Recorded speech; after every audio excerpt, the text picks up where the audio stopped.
Hey guys, welcome back to another Building with Mama Bear.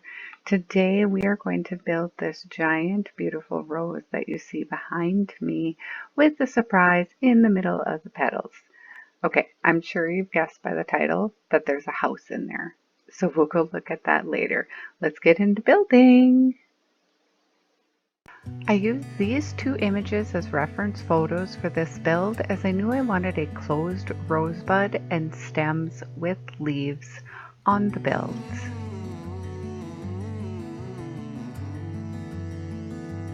I started out by laying all of my green blocks out to decide which ones I wanted to use.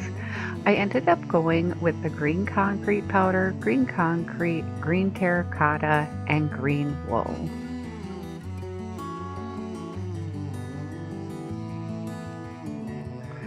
I started the stem with only the green terracotta. I thought it gave a very wonderful olive looking look to it. It just reminded me of the color of a stem, and I wanted to use one color to get my base built and know that the stem was correct before I started adding in other color. I wanted this to be a little bit curved and kind of make a C shape, and so I added blocks to the back of the stem or outside of the stem as I went up and made sure to take them away from on the inside of the curve. And then once I got further to the top, I started adding the blocks on the inside to bring this in and give it that kind of a C look to curve for the flower. Once I got that done, I realized that the stem was a little too thin, and so I took some blocks and added on to the inside of it, placing them randomly to give that stem-like look to where it isn't perfect and blocks aren't placed exact, because we would like to try to have a flower that looks like a flower. There we go. So then I went to the top and built columns of 4 straight up to give the flower a good base to sit on. I then took the green concrete and wrapped it around the stem in different places as I felt maybe it could be a vine or just part of the stem itself, but I knew it would add some dimension and some color and highlights. I then went in with some green concrete powder and placed it on top of the green concrete to even further give it more highlights all the way to the top, and then used the green wool to give the stem a little bit of texture. I used the green wool more sparingly and mostly just put it inside the stem, breaking the terracotta and adding the wool.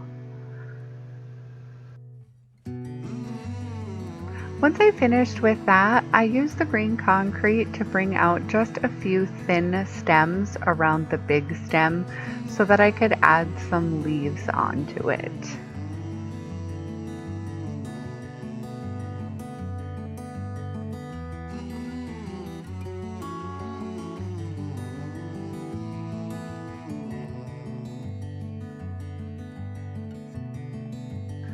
Once I was satisfied with the 3 stems on there, I started to build up the top of the stem and sort of bottom of the rosebud.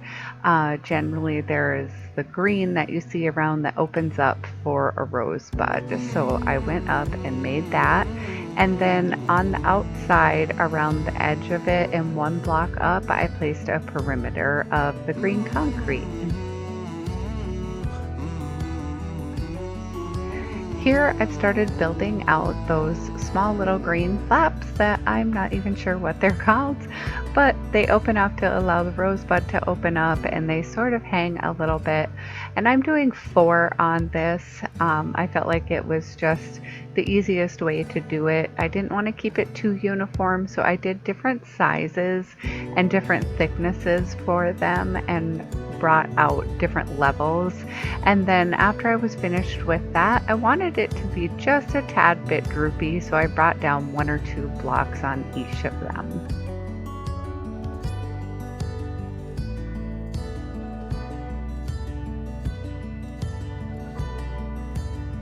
I then took the different green blocks that I had and speckled them around.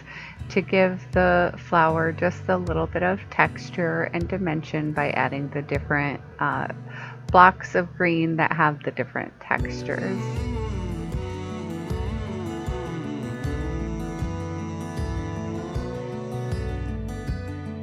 I then took the green terracotta, which was just a little bit darker, and placed it on the bottom to give a sort of shadow look and to also give a little bit more thickness to these leaves that would be under the rosebud. Using the green terracotta, I went in to make the leaves on the little stems, and I used sort of a diagonal pattern and put the terracotta both on the top, in the middle, and on the bottom, doing it in different ways to create a leaf-like look with the diagonal pattern, and then give it some fullness by adding the blocks to the top and the bottom.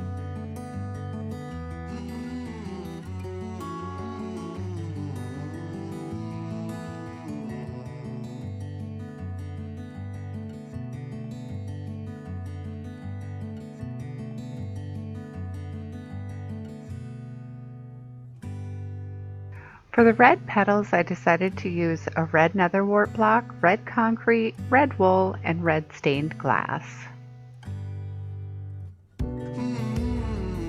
I started placing the red netherwort towards the bottom of where the petals would be. I am so sorry, guys. I hit the record button too many times and it stopped, and then I forgot to hit it again. So we're going to skip ahead a little bit. Sorry. I placed the netherwort blocks towards the bottom of the build as it's darker down there, not as much sun gets there. On the parts where I had the green stem, I used the red concrete to build the petals up, and then in between I used the wool to build the petals up. And then for the top, I used red stained glass as I wanted to be able to see from the house to the outside, but wanted to keep with the red of the flower. To light up my build, I chose sea lanterns, end rods, and then regular lanterns to put in. I also put redstone torches on the top. It was difficult coming up with an idea of what could be the thorns that are on the stem of a rose, and considering I needed lighting anyway, I decided to use the end rods, and I thought it turned out pretty nice looking. I would have preferred green, but I couldn't think of anything that I could use that was as green as I wanted it, so we used the end rods. I do like it though. I think it looks nice. Lighting up the build is important to me because I like to build this stuff in survival, and I like to make sure that everyone else is able to build it in survival too. So lighting it up and making it as least spawnable as possible definitely helps.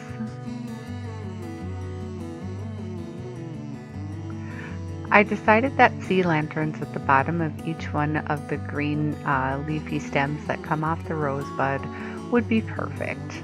I then added carpet to the top of the rose. It gave it a little bit of texture and dimension, and also ensured that the entire top of the rose would not be spawnable.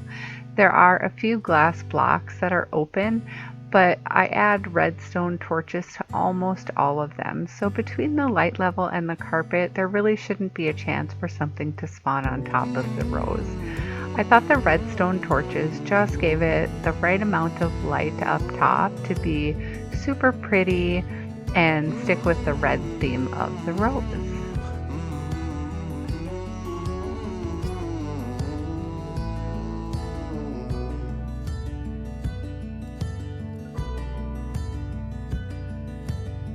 I then used green carpet on each of the leaves, as I thought it gave it a little bit of a highlight as the sun touching the top of it, and it also gave it some texture and just a little bit more dimension. It also maybe looks like some moss or something growing on it. If you have a giant flower, maybe moss would grow. I'm not sure, I don't own any giant flowers.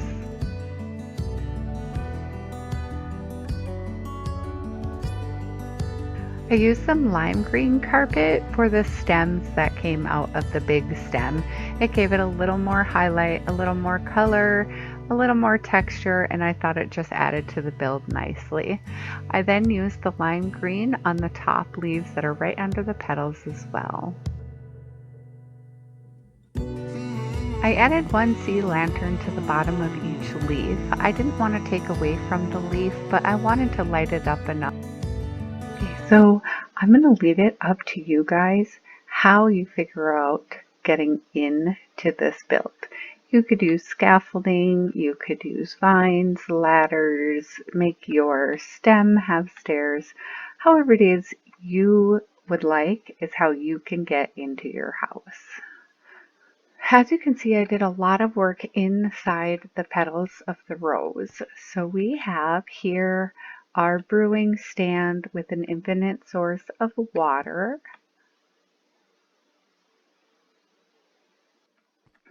And we have plenty of storage and some decoration up there. Over here, we have a cake, just in case we get hungry. Cake's always yummy. And up here, I put some composters with some dark oak fence and bushes with some lanterns for some more decoration. And then here we have, I guess what you'd call the kitchen. We have smokers and blast furnace, regular furnace, and once again, a whole lot of storage and some decorating up top. We got some bread and some chicken. Maybe that's what we're cooking in this little house. And across from our brewing, we have a full power enchantment setup with once again a lot more storage. And it's, whoa, I can't control my steering. It's actually really easy to get up to your storage right here, or I do believe I made it to where you could reach any of them. Yeah. And again, more paintings. And then we come over to the right here and we have our little bedroom. Now it won't let me sleep because, oh, I said it tonight. I can sleep. I made an advancement. Woohoo! But no, it doesn't turn day because I said it tonight, right? All right, so anyway, here's our bedroom. We've got an ender chest and some shulkers, and then over here we've got some pretty flowers. So I just kind of decorated it up a little bit. And once again, because I do like to build this stuff in survival, or because I know you like to build this stuff in survival, I have lit the place up an incredible amount and maybe used too many lanterns. But I like lots of light because I'm afraid of the dark. All right, guys. Well, thank you so much for joining me on this build of the giant rose with a house inside. Let me know if you guys build this in your world. I'd love to see how you change things up or what colors you'd use, anything that you do different. Comment below and let me know. Also, if you enjoyed your time with me, please hit that subscribe button. Thanks, guys. Bye-bye.